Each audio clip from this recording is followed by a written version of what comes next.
Hey guys, what is going on? In this video, we are going to cover 3 principles of persuasion, kind of give you some insight on all 3 of those topics and how they can actually help you out in the real world. So stay tuned.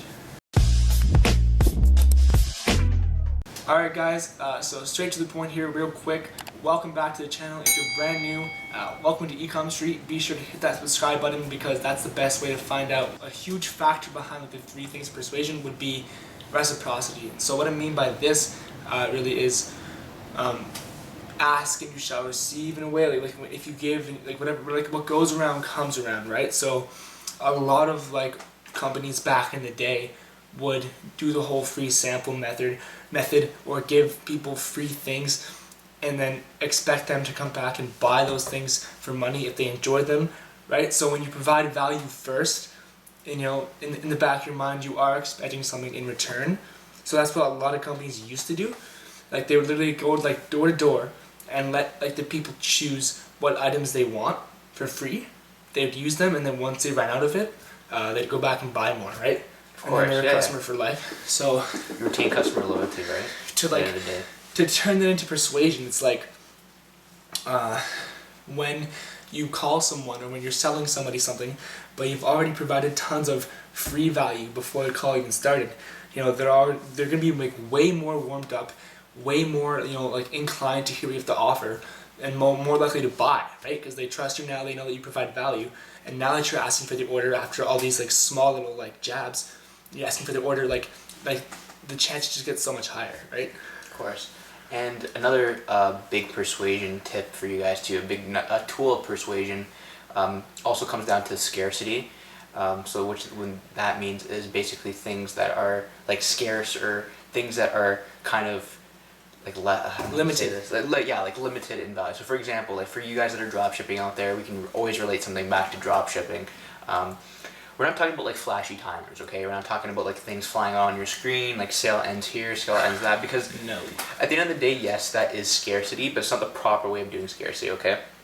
You don't see big companies like Nike or Adidas doing that on their websites. They're very authentic with their sales and the way they present their sales to people. So in scarcity, in terms of, you know, like if a sale's only on for tonight, or when they do a big marketing campaign, when they say, oh, like 30% off or whatever, Black Friday. Now is the time to take action. Exactly, and that's what they're talking about, scarcity. And that's how you're able to persuade someone into buying something, right? And kind of doing it like intentionally too. Well, not unintentionally or intentionally? Intentionally. Yeah, you're doing it intentionally too, but not very direct also with them. Like you're not really like talking to the customer directly saying buy our product. It's just through sale and through advertising. Consciously. Without saying it. Yeah, exactly. And then going on with that too, guys, with scarcity and also talking about the big brands like Nike and Adidas goes along with authority. That's another persuasion tip. So that's number 3. Exactly, persuasion tool.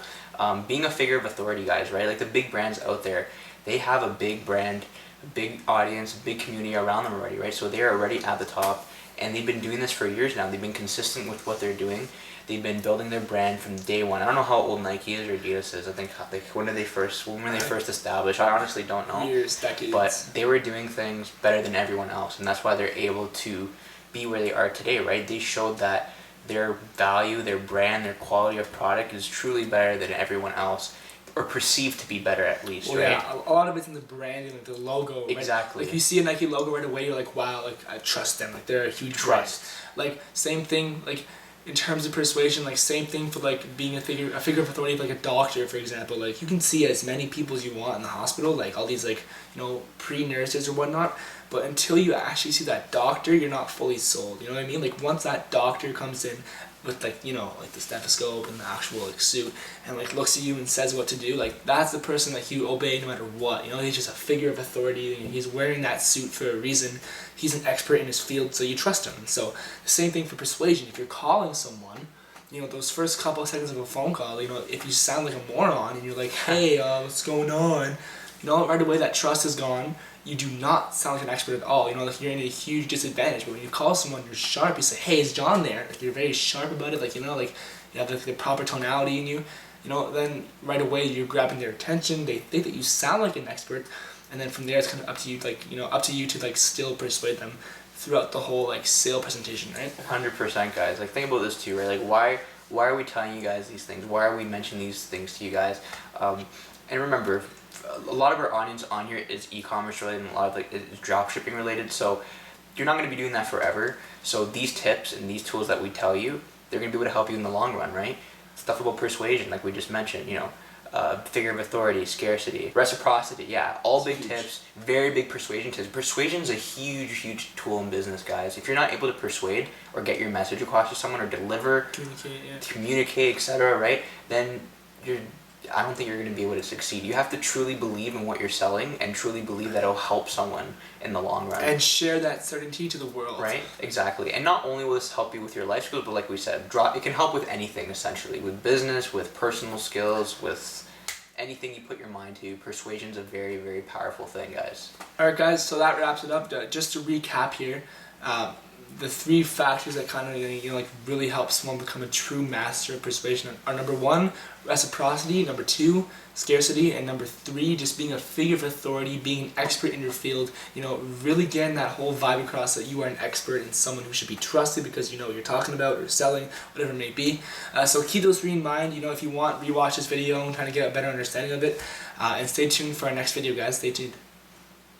Alright. 3. Wow. Wow. Da. Wow. Whoa. Way. You know the phone Huawei?